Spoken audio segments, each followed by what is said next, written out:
सुप्रभात। मैं जगेंद्र राणा आज आपसे जिस आध्यात्मिक विषय पर चर्चा कर रहा हूँ वह है निष्काम योगी। निष्काम योगी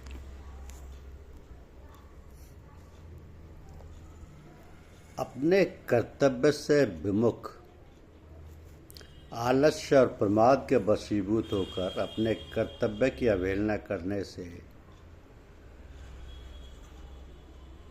कहाँ तक उचित होगा। तुम्हें जिस कार्य पर नियुक्त किया गया है उस कार्यभार को उचित ढंग से ना निभाना क्या तुम्हें शोभा देगा? क्या तुम्हारी अंतःचेतना इस बात से सहमत है और तुम्हें इसका औचित्य नहीं समझ में आता? तो फिर अपने कर्तव्य पथ से विचलित मत हो और संसार के सामने सिर ऊंचा उठाकर गर्व के साथ चल सको।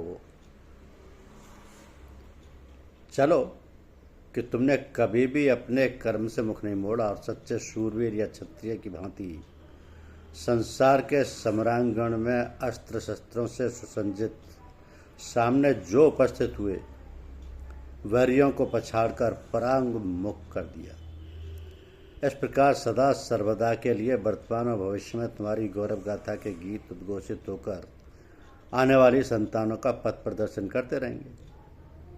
तुमने इस समय जो मार्ग अपनाया है उससे तुम्हारा, तुम्हारे परिवार, समाज और देश का भी कभी कल्याण और उत्थान नहीं हो सकता। उल्टे तुम्हारी अपकीर्ति होगी और तुम्हारे नाम पर कलंक का टीका लगेगा, जो तुम्हारे न रहने पर भी तुम्हारी संतानों और कुटुंबियों के लिए उपालंब और दुष्कीर्ति का भाजन बनेगा।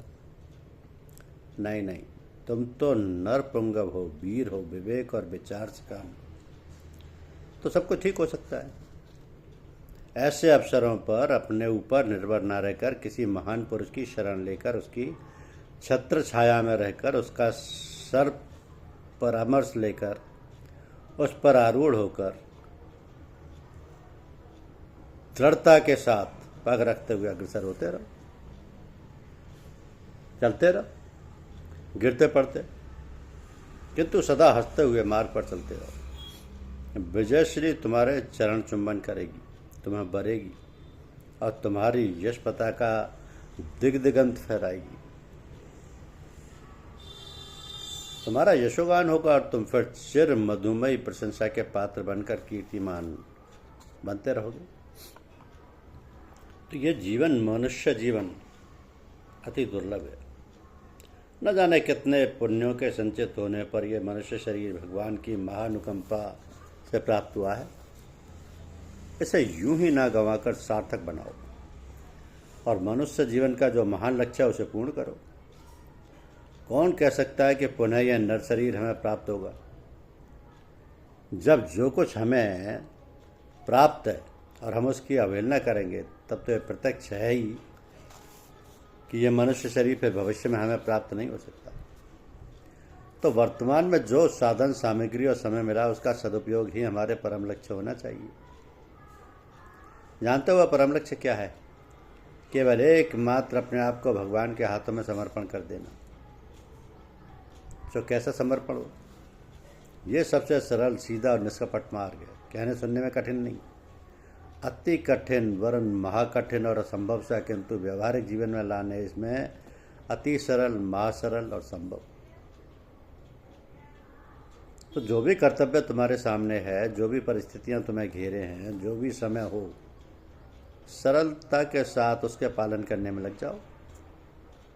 समझो, सोचो और करो, ये समझ कर कि ये सब कार्य परमात्मा का है और परमात्मा के लिए हम कर रहे हैं। तो समय समय पर जो भी कार्य रहो उस समय पर, उस समय में वो कार्य अनवरत करते रहो। ये समझ ना हटने पाए कि ये कार्य है सब उसी का है, परमपिता परमात्मा का, और हम उसी की आज्ञा का पालन स्वधर्म कर रहे हैं। तो कितनी भी झंझट सामने आए, कर्तव्य विमुख ना हो, केवल परमपिता परमात्मा का आसरा, भरोसा और सहारा लिए रहो। ये कुंजी है सरल जीवन यापन करने की। मत सोचो विचारो कि हम किसी और का सहारा लें, कोई हमारी सहायता करे, कोई हमारा पथ प्रदर्शन करे, कोई हमें समझाए। और बुझाए।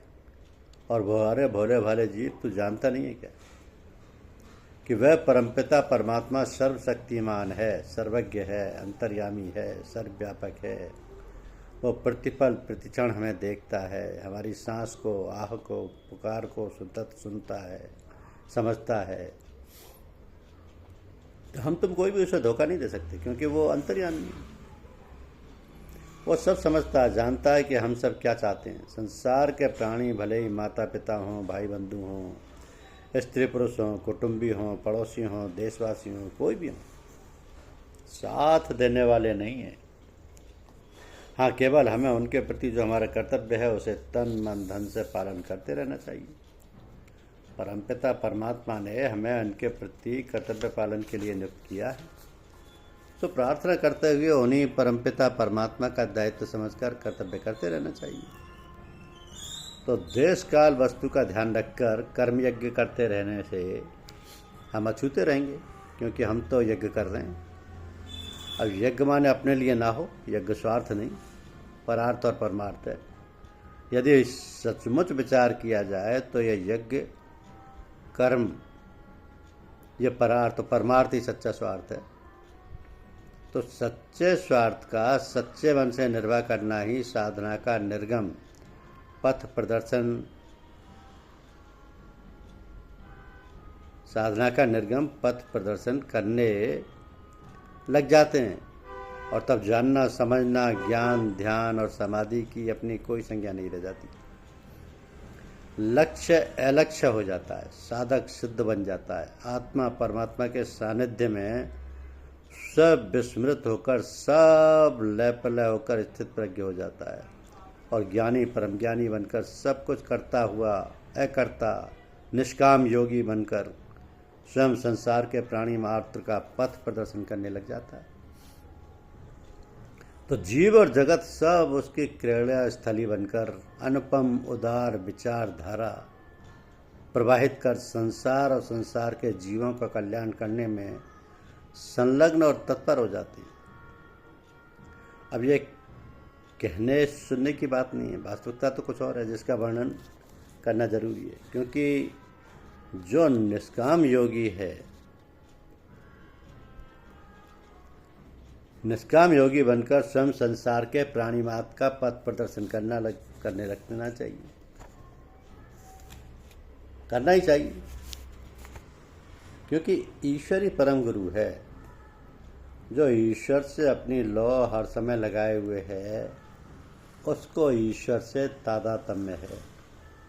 मन का स्वभाव है कि जिसको याद करता है उसी का रूप ग्रहण कर लेता है, तदाकार हो जाता है। तो ऐसे महापुरुष जो दिन रात परमात्मा के भजन, ध्यान और सुमरन में लगे रहते हैं, जिन्हें दुनिया के किसी वस्तु की चाह नहीं है, जिन्होंने अपना तन मन धन सब उसी को समर्पित कर दिया है, जिन्हें तादात्म्य हो जाता है उन्हें परमात्मा से, वही तदाकार हो जाते हैं, वही तदाकार हो जाते हैं। तो ऐसे महापुरुष ही परम संत, समर्थ गुरु और सद्गुरु कहलाने योग्य हैं। ऐसे महापुरुषों की छत्र छाया में जो भी रहता है उसे चिंता किस बात की। ईश्वर को किसने देखा और किसने पाया, ये तो सब ऐसे गुरुओं की कृपा हो तभी दर्शन हो सकता है। तो जब ऐसे गुरु मिल जाएं तब उसे पूर्ण रूप से अपने आप को सौंप देना चाहिए। लोग कहते हैं कि भाई जब आप खूब छानबीन कर लें तो फिर अपने आप को गुरु को इस प्रकार सुपर्द कर दें जैसे मुर्दा लहलाने वाले के हाथ में। तो मुर्दा ही है, चाहे खड़ा करो चाहे टेढ़ा करो, इधर पलटो उधर पलटो। कहने का मतलब ये है कि इस प्रकार अपने को गुरु के हवाले कर दो कि अपनी कोई इच्छा ना रहे। इच्छा तो सभी दुखों की जड़ है, ना रहेगा बांस ना बजेगी बांसुरी। तो गुरु ईश्वर तो नहीं है, किंतु ईश्वर से जुदा भी नहीं है। गुरु द्वारा ही ईश्वर प्राप्ति का जो जरिया है उसे यदि हम छोड़ दें तो क्या हासिल होगा, आप सोचिए जरा।